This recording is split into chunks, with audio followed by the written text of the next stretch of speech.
De todos os tipos de deficiência, a visual é a mais frequente.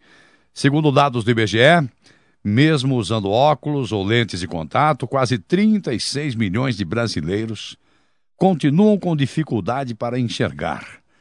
Esses alguns números. Outros números que esse levantamento aponta é que deficiência visual severa, por exemplo, atinge 6 milhões e 600 mil brasileiros. E desses, 0,3%, ou seja, mais de meio milhão, 506.300 são cegos. Muito bem, nós vamos falar sobre esse tema aqui no Rádio ao Vivo hoje, porque para alguns especialistas os números revelam falta de prevenção das doenças oculares no país. Eu vou conversar com o Dr. Leôncio Queiroz Neto. Dr. Leôncio é oftalmologista do Instituto Penido Burnier. Muito boa noite, Dr. Leôncio Queiroz Neto. Boa noite, Menegatti. Prazer tê-lo aqui no programa mais uma vez, hein, doutor Leôncio? Doutor Leôncio, como é que o senhor avalia esses números, hein? Preocupantes, porque hoje a medicina moderna fala muito em prevenção, ou seja, nós temos que prevenir, que é a maneira mais rápida e mais eficaz para você evitar a complicação de uma doença. E quando nós falamos em visão, 85% do nosso relacionamento com o meio ambiente é da visão. Então é muito importante que a gente esteja ciente e sempre preocupado em também prevenir as doenças oculares. Pois é, fica até fácil perceber que há realmente uma falta, né, de prevenção dessas doenças oculares no país, quando a gente vê que as duas maiores causas de cegueira em idosos, o glaucoma e a catarata, doutor Leôncio, podem ser controladas com tratamento e com cirurgia, não é verdade? Sem dúvida. Pois é. Isso aí Você fica bem evidente, né? Que dá para se glaucoma, evitar.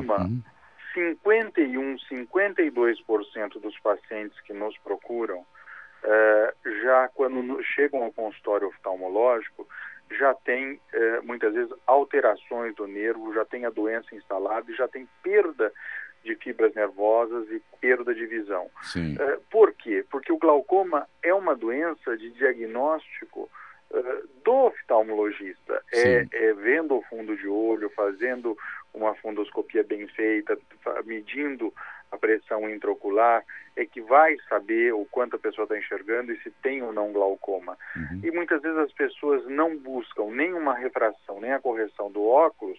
Com isso, está fechada a porta do diagnóstico de muitas doenças oculares, entre elas o glaucoma. Uhum. E o ceratocone, doutor? Porque nós falamos por exemplo, do glaucoma, da catarata, não é verdade? Que são duas das maiores causas de cegueira em idosos. Mas e os mais jovens? Porque o ceratocone já acomete pessoas na adolescência, na juventude, não é isso, não? Sem dúvida. O ceratocone, ele acontece muito em jovens, está muito relacionado aí aos casos de alergia sistêmica. São muitas vezes indivíduos que coçam o olho pelo quadro alérgico e levam a distúrbios na superfície ocular. Hoje nós temos um exame que ele associa a tomografia de coerência óptica e a topografia do disco diplácido juntos, e com isso você consegue diagnosticar o ceratocone numa fase muito precoce. E tratamentos nos são propiciados com as novas tecnologias, entre elas o crosslink, que pode livrar esse paciente de ter desenvolvido o ceratocone, de ter que amanhã fazer uso de um anel corneano ou de lentes de contato, ou mesmo até de necessitar na frente de um transplante de córnea. Então, é mais uma chamada de que a prevenção é muito importante. E nós temos aí tecnologias que podem ser aplicadas e podem indicar tratamentos que podem livrar-nos de complicações mais sérias numa idade mais adulta. Quer dizer, uma tecnologia que permite antecipar o diagnóstico de doenças graves, como o glaucoma, ceratocone, não é isso, não? Porque para o glaucoma também ela é aplicada, ela é possível?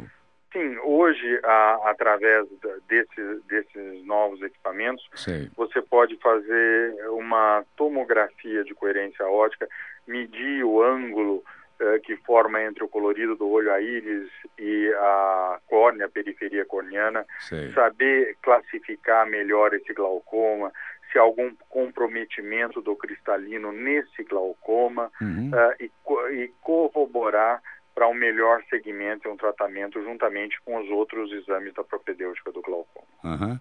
E nas cirurgias refrativas e de catarata, por exemplo, esses exames ajudam muito também, doutor, essas novas tecnologias? Muito, porque hoje nós temos, através do exame da frente de onda, você tem como praticar uma cirurgia refrativa topo guiada, ou seja, direcionada pela topografia ou pela tomografia, corrigindo aberrações ópticas que possam existir nessa córnea, e isso pode também, na cirurgia de catarata, ajudar a escolher a melhor lente intraocular a ser implantada, porque hoje a cirurgia de catarata nos permite ter um foco de correção da visão, para que a pessoa elimine ou use muito menos os óculos após a cirurgia de catarata. Quer dizer, que com essas novas tecnologias, com esses novos equipamentos, a cirurgia que já era bastante segura, ganhou precisão maior ainda, ou seja, é mais segura ainda hoje. Exatamente, está mais segura e mais precisa. Ótimo, porque eu digo isso porque eu estava lendo aqui, doutor, que mais de 1 milhão de brasileiros já passou pela cirurgia refrativa para eliminar, né, esse grau de miopia, né? Por exemplo, que é a dificuldade de enxergar longe, está correto, doutor? Correto. A hipermetropia, só para as pessoas entenderem, a pessoa não enxerga bem de perto, não é isso? Exato. E o astigmatismo? O astigmatismo ele pode interferir tanto na visão de distância como na visão próxima, na hipermetropia ou na miopia. Ele é como se a pessoa enxergasse tremido uma aura, porque na realidade ele é um problema nos meridianos da córnea, nas medidas da córnea. E essas novas tecnologias, elas nos conseguem muito bem posicionar se o astigmatismo está na face anterior da córnea ou na face posterior da córnea ou até mesmo no cristalino. Então nós temos uma previsibilidade do cálculo de uma lente intraocular para uma satisfação da cirurgia de catarata muito maior que outros casos. Eu digo isso porque no Brasil ali também, que metade da população precisa usar óculos, né? Que muita gente, é claro que preferia, né, se livrar dos óculos, né? E estudos estão aí mostrando isso, a gente lê a respeito disso, né, com bastante frequência. Agora, muitas dessas pessoas, muita gente mesmo, tem medo de passar por um procedimento cirúrgico. Hoje é um procedimento absolutamente seguro, não é verdade, doutor? Sim, tanto a cirurgia refrativa como a cirurgia de catarata, hoje elas têm grande segurança, são procedimentos, eu diria, rápidos. Óbvio que precisa de uma habilidade, um bom treinamento, uma boa curva de aprendizado do cirurgião.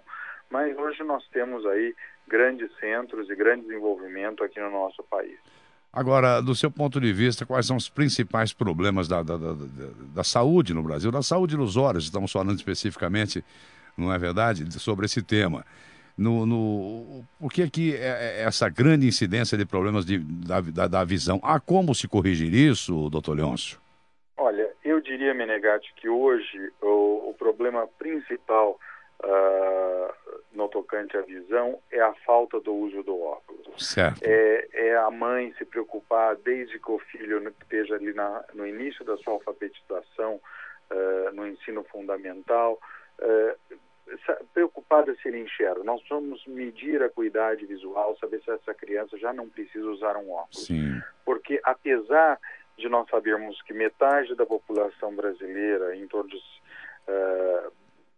talvez precisasse usar óculos, nós não temos visto pelo mercado, que outras associações mostram, o número de usuários de óculos no país é insuficiente pelo que a gente vê a necessidade. Então, o brasileiro precisava ficar mais preocupado em fazer um check-up ocular, porque ao ele ir ao oftalmologista para buscar muitas vezes uma refração, ele pode diagnosticar uma ambliopia, se ele enxerga bem de um olho, pior do outro, se isso pode ser alterado, se pode ser tratado. Então a consulta oftalmológica é sempre a porta de entrada para uma boa prevenção e para a saúde ocular. Então fica esse alerta aqui, né? A gente não pode realmente bobear, tem que estar atento a isso aí, principalmente pais, mães aí, vamos nos preocupar, não é, em fazer a consulta oftalmológica, em levar o seu filho, não é verdade, em idade escolar aí, para fazer esses exames, porque afinal de contas, como disse o doutor Leôncio Queiroz Neto, e a gente percebe claramente, não é preciso, na verdade, nem grandes estudos para perceber o quanto é importante a visão e, portanto, o quanto é importante a gente zelar para que a saúde dos olhos esteja sempre em dia. Começando por aí, é um grande passo, né, doutor Leôncio? Sem dúvida, Menegatti. Eu conversei aqui com o doutor Leôncio Queiroz Neto, oftalmologista do Instituto Penilo Bonier, e vou pedir para o doutor Leôncio deixar um site aqui para as pessoas que queiram, que tenham alguma dúvida, né, queiram algum esclarecimento, poder ter acesso. Pode ser, doutor Leôncio? Pode ser. Tem o meu site, que é o www.dr de doutor, drqueiroz, com Z, neto.com.br. Então, www.dr de doutor, né? Doutor Queiroz Neto, Queiroz aí com Z, doutorqueirozneto.com.br. Muito obrigado, doutor Leôncio, mais uma vez pelas suas orientações sempre precisas. Uma ótima noite para o senhor, doutor Leôncio. Igualmente, Menegatti, a você e a todos os seus ouvintes da Jovem Pan.